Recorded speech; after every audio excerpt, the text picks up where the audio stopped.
Hello, my name is Guillermo Cervantes, and this is my idea for the Three Musketeers if chosen to direct it. I would begin with a slow pan of the countryside to emphasize the importance of fighting for one's country and hint at the significance that it will hold for our protagonist. As we are in the midst of this breathtaking scenery, we immediately jump into a fierce sword fight. The two combatants both fight passionately in their own respects, but their styles of combat completely differ from one another. The first man, Marcel Gerard, is a middle-aged fighter whose every move is well thought out and calculated. The way he composes himself during the duel boasts his years of experience, while Comte d'Artagnan, the much younger fighter, is one of impressive physical ability.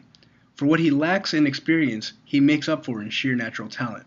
Now, the way that I envisioned the character of Marcel Gerard to look is depicted pretty accurately in this picture of Charlie Sheen when he played Aramis in The Three Musketeers.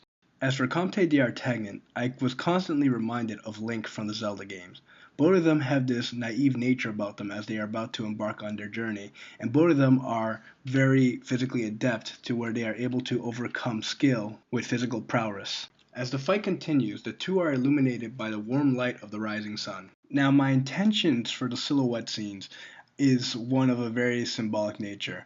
When reading the script, I felt that the silhouettes that were casted by the rising sun not only represented the beginning of the day, but the beginning of D'Artagnan's journey and his journey to becoming a new musketeer. Now, the fight atop the hay cart when it is crossing over the bridge, to me was another prime example of imagery that I found within the script. The bridge itself is representing this crossing over from student to master, and when the hay cart is atop the bridge, the wheel itself shifts as if emphasizing this shift in power that we are experiencing. I not only found this important to note, but as a cinematographer, I found this to be an important aspect that needed to be emphasized on film so that the audience could be subliminally walked through the actions that they are seeing. An important facet to D'Artagnan's character that I felt was his 180-degree change in his personality as soon as he wins the fight. During the duel, he is a very focused and fierce combatant, but as soon as he wins, he leaps up to his feet and runs off, almost like a child who had just won a game. As D'Artagnan enters his father's study, I envisioned it to have this atmosphere of intimidation, not necessarily to Comte, but to the audience. I want it to seem like it is a place that he would not normally enter. The study would be a grand room showing off the family's wealth.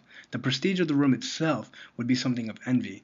And as he walks in the room, he will pass by the gold and blue tonic. Although he will simply move past it, the audience will know what it is and what is about to happen, filling the anticipation with this sense of dramatic irony.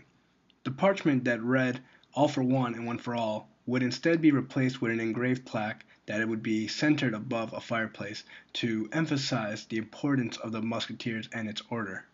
Now, Isabelle d'Artagnan to me was probably the most interesting character that I've come across so far when reading the script. Isabelle d'Artagnan struck me as a strong yet shrewd woman. Her first words to her son are, "Sit down." These are said with a tone of indifference. Although she doesn't hate her son, she acts very cold towards him.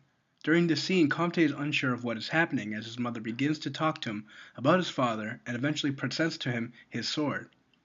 I think that Isabelle d'Artagnan is a woman who suffers quietly. She has lost her husband to the service of the musketeers, and although it is obvious that she holds some resentment towards it, she will not hinder her son from following in the same path and becoming a great man like her husband. I would then close off the beginning scene with D'Artagnan raising his father's sword as the camera begins to pan in on him. My name is Guillermo Cervantes, and I hope you enjoyed my presentation.